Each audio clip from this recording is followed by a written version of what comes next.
আমি আছি, শোনো, তোমার কৃষ্ণ বলছি।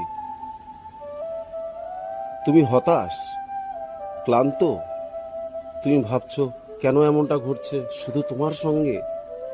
তাহলে শোনো, এই জীবনটা আমি নিজে সাজিয়েছি। তোমার কষ্টগুলো, তোমার একাকিত্ব সবই এক একটি পরীক্ষার অংশ। তুমি যদি ভেঙে পড়ো তাহলে বুঝবে না তোমার ভিতরে কত শক্তি লুকিয়ে আছে। তুমি কাউকে পেয়েছিলে, হারিয়েছো, ভেবেছিলে সে চিরকাল তোমার থাকবে। তুমি ভুল করনি, কিন্তু ব্যথাটা তোমার ভাগ্যে এলো। এটাও আমি জানতাম, কারণ আমি চাই তুমি মানুষকে ছেড়ে একবার আমার উপর পুরোপুরি নির্ভর করো। তুমি ভেবো না আমি নীরব, আমি দেখছি, আমি শুনছি, আমি অনুভব করছি।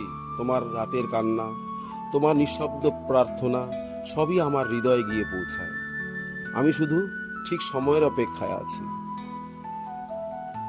তুমি আমার ভক্ত, আমার সন্তান। আমি কি তোমার পাশে না থেকে থাকতে পারি?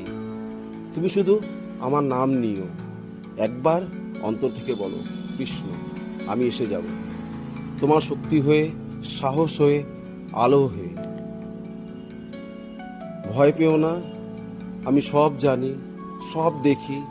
তুমি শুধু ডাকো আমায় অন্তর থেকে।